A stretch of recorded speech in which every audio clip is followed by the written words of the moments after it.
nagkiyas, nagkasalaat, o nagpasahad na sa laing dalan, mga kaigsunan ko. Dautang huna-huna, mga kaigsunan ko. Apan naay bayad sa itong pagpakasala, mga kaigsunan ko. Ingon ang Biblia sa Roma 6:23, for the wages of sin is death. For the wages of sin is death, but the gift of God is eternal life through our Lord Jesus Christ, mga kaigsunan ko.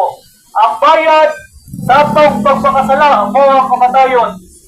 Pumusugot ka man og sa dili, mga kaigsunan ko, sultihan ko ikaw. Usa kadlaw ni ana ug ako mamatay, mga kaigsunan ko. Ang kamatayon walay pili.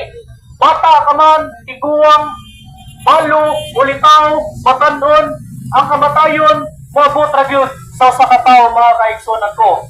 Human sa kamatayon, mga kaigsunan ko, ingon ang Biblia sa Hebreo chapter 9 verse 27, and it is appointed unto men once to die, but after this, the judgment.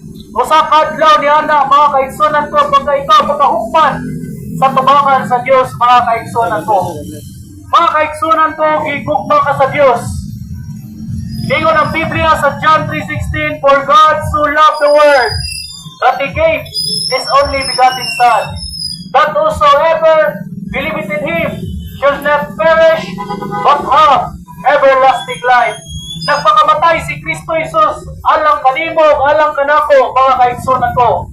Gilubong siya, o sa tulo kadlaw na banhaw adto sa mga minatay, mga kaigsunan ko. Apan ikaw mo to, kung musali kaniya, baka matutag kinabuhi nga walay katapusan, mga kaigsunan ko. Apan katong wala mo to, kung musali kaniya, sultihan ko ikaw. Itampok ka kanto sa lingnaw na kalayo sa impyerno, mga kaigsunan ko. Please, do not go to hell, mga kaigsunan ko. Mga kaigsunan ko, ayaw pagsalig sa imong dugang kaalam, mga kaigsunan ko. Ayaw pagsalig, dako, kanining kalibutan.